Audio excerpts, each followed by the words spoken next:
안녕하세요, 제인쌤입니다. 네, 제가 막 출근 준비를 하려고 할 때 사실 오전에 어디를 좀 다녀왔는데 운전 중에 모르는 번호가 뜬 거예요. 그래서 받아야 되나 말아야 되나 해서 못 받았는데 이제 집에 도착하니까 좀 장톡이 와 있더라고요. 저랑 다른 수학 원장님이셨는데 이분이 급하게 이제 교습소를 나갈 거냐 아니면 공부방을 계약을 해야 되는 거냐, 이게 이제 지금 문제가 봉착을 한 거죠. 그래서 저랑 영어랑 수학은 좀 별개인데 어떤 일이세요? 하고서 이제 제가 들어봤거든요, 짧은 통화로. 그랬더니 실력이 되게 출중하세요. 결과도 학생들을 좋은 데 많이 보냈고, 이분의 문제는 고등부는 이제 하기 곤란해서 힘든 거겠죠. 그래서 초중으로 하고 싶은데 그 수년간 중고등부만 하다가 초등을 하려니 어렵고, 또 학부모의 젊은 엄마들의 니즈도 정확히 모르겠고, 그래서 내가 이리로 들어가는 것이 맞는지, 또 본인은 무조건 교습소를 나가야 된다고 했는데 아마 마땅하게 그 본인하고 맞지 않았던 것 같아요. 여러 가지 변수가. 그랬을 때 이제 중요한 것만 몇 가지 문의하겠습니다 라고 저한테 이제 유선상 통화를 했거든요. 제가 많은 원장님들을 만나 뵐 때 지난번 영상에도 다뤘지만 원장님들이 내가 아무도 없는 그런 쪽에 가서 내가 개설하거나 창업을 하면 잘 될 거라는 착각을 하고 계십니다. 그리고 내가 이 지역에는 아무도 없어, 한 3,000세대야 또는 1,000세대 이상이야, 내가 시장 조사를 해보니까 이 근처에는 공부방 하나 들어온 게 없어 라고 덥석 계약을 하는 경우가 있거든요.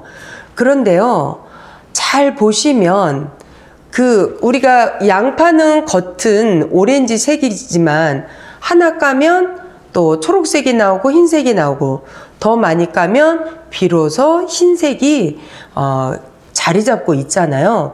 그런 것처럼 원장님들이 실수하는 게 겉만 보고, 또는 나 좀 알아봤어 하고 1차원적으로 양파를 껍질을 깠는데 깊은 내면의 속살은 못 들여다보시는 경우가 참으로 많습니다. 예, 그래서 그분께 제가 일단은 경력이 어떻게 되세요? 저랑 별개지만 했는데, 이제 되게 제가 첫 질문이, 원장님은 지금 다시 공부방이든 교습소든 창업하는데 자신이 있으십니까? 라고 질문했는데, 자신 있습니다 라고 대답을 0.1초도 안 걸리게 바로 주셨어요. 그 말인 즉슨 과거에 내가 이 정도 역량으로 이런 아이들을 스카이도 보냈어요. 그런데 이제는 그 분야가 아닌 그러니까 초등학생을 새롭게 접하다 보니까 두려우신 거죠. 예, 그래서 제가 두려울 것 없습니다. 지금은 배우는 초심으로 가서 어떤 프랜차이즈를 받고 시작을 하신다고 하시더라고요. 제가 이분에게는 솔루션을 이렇게 드렸어요. 두려워하지 말고, 지금은 끝자락 목적지가 안 보입니다. 근데 이 원장님 같은 경우는 이미 우리가 결국은 초, 중, 고를 거쳐서 모든 게 수능의 초점에 맞춰져 있잖아요. 그런데 어떤 분들은 초등만 해. 그러면 지난주 제가 또 다른 상담이에요. 이분은 중학교 커리큘럼이 없다 보니까 너무 불안한 거예요. 이런 분은 오히려 정말 준비하셔야 됩니다. 리스크가 커요. 지금은 내가 해피하게 50명 이상 돌아갑니다 라고 승승장구하는 것처럼 보이지만 잘 나가는 척 하는 겁니다. 왜요? 이후의 구간이 구조조정이, 즉 내가 정확하게 커리큘럼이랑 어떤 선행의 목적이 준비되어 있지 않으면요, 이 구간은요 10명이든 20명이든 무너질 수 있는 구간입니다. 그것도 언제요? 순식간에 무너질 수 있다는 거죠. 그러나 오늘 저랑 통화하신 분은 아닙니다. 예, 지금은 이분이 내가 초등생이 없어요, 내가 아직 아는 바가 없어요 라고 두려움에 있지만 이분은 꿰차고 있는 분이에요. 이 구간, 그러나 이 임계점을 넘으면요, 이런 분은요 날아갑니다. 단지 내가 고등부를 안 할 뿐이야 라고 이미 처음부터 애초에 맘먹고 초중으로 판을 새로 까는 거죠. 그래서 제가 무엇으로 추가로 말씀을 드렸냐면, 원장님이 자신 있으십니까? 그러면 진행하십시오. 그러나 공부방이든 교습소든 아무런 상관은 없습니다. 원장님이 그러한 출중한 경력이 있고 이미 그렇게 연륜이 있고 경력이 다져진 분야는 내가 저 밑에 구간 초등부, 그러나 주의할 것은 딱 한 가지예요. 뭡니까? 네, 학부모님들이 너무 어려요.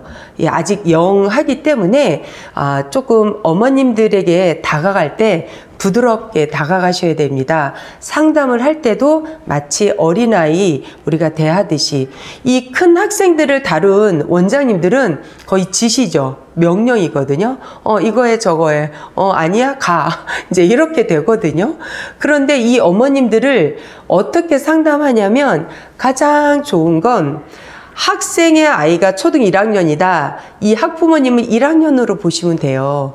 학부모님 들어오시는 상담자가 아이가 중학교 1학년이다 또는 2학년이다. 그 학생의 레벨로, 그 학생의 그대로 눈높이로 학부모님을 대하시는 게 가장 좋습니다.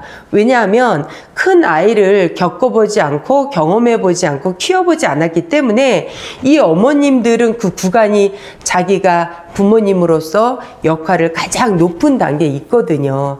그렇기 때문에 두려워하지 마시고 그대로 진척하되, 뭐 프랜차이즈 이제 그쪽에서도 이제 교육을 해 주실 거예요. 그러면 그대로 팔로우업을 하시는데, 이 오늘처럼 연락을 주신 분은 이미 목적지를 정확하게 알고 있는 분이에요. 이 1차원적인 거에서 아직 두렵고 또 어떻게 나가야 되는 그런 선행 방법이 구축이 안 됐을 뿐이죠. 그러나 이런 분은요, 내가 6개월, 8개월 정도 지나잖아요. 그러면 그 임계점을 넘는 순간이 와요. 그때는 굳이 프랜차이즈 없이도 독자적으로 출중히 운영할 수 있는 커리어가 쌓입니다. 저는 그렇게 오늘 솔루션을 드렸거든요. 가끔 원장님들이 이제 헤매시죠. 무조건 공부방이야, 아니야, 무조건 교습소를 나가야 돼 라는 사실 원칙은 없어요. 그렇지만 맛집도 우리가 차를 일부러 정말 주소를 찍어가면서 주소조차 안 나오는 맛집도 일부러 찾아가는 시대거든요. 그러나 내가 그렇게 또 이 바운더리가 너무 동떨어져 있지 않는 한, 동선이 아이들은 걸어 다니잖아요. 우리가 운전을 하면서 맛집을 찾아다니는 것과는 좀 다르거든요. 그래서 오늘 상담하신 분은 거의 10분 내, 길어야 15분 내 이 바운더리가 있다는 거예요. 우리는 100m 이 안에서 운영을 하는 게 최상의 가장 좋은 그런 교습소 공부방입니다. 이상을 벗어나면요, 아무리 출중하더라도 일단 아이들은 부모님이 차로 태워주지 않는 한은 굉장히 어려워요. 자기들이 발로 움직여야 되는 거거든요. 그래서 100m를 기점으로 내가 운영한다, 이 시작만 포섭하면 돼 라는 생각을 가지시면 돼요. 3000세대가 들어가신들 그 모든 아이들이 원장님만 쳐다보지 않고요, 또 500세대라고 해서 원장님만 쳐다보지 않아요. 제가 과거에 있던 그 장소는 800세대도 안 되는 700세대였습니다. 780세대인가? 그 정도였거든요. 그럼에도 불구하고 제가 그 수익을 낸 지 굉장히 오래됐어요. 단 한 해도 빠짐없이. 그렇기 때문에 원장님들께서 시장 조사를 할 때 내가 아무도 없는 곳에 가면 난 잘 될 거야? 착각입니다. 예, 그래서 과연 내가 정말 나만의 독자적인 무기가 있는지, 그렇지 않으면 이분처럼 내가 초등 커리가 없어, 내가 불안해, 나는 좀 배워야 될 것 같아, 이런 분들은 충분히 그런 프랜차이즈에 힘을 빌어서 어떤 기간까지 뭐 1년이든 2년이든 경험을 같이 축적하시면 충분히 혼자 설 수 있는 그 단계가 올라오거든요. 그때 다시 자기 간판을 내걸고 운영하시면 너무 더 잘 될 줄 믿습니다. 네, 비단 이 오늘 상담하신 분은 수학 원장님이시지만 기존에 또 영어 창업 계속 고려하시는 분들에게도 동일한 그런 솔루션이 될 줄 믿습니다. 여러분 여러분 맛점들 맛있게 하시고요. 또 오후 또 학생들 열심히 지도하시고 힘받는 그런 하루 되십시오. 영상 여기까지 하겠습니다. 감사합니다.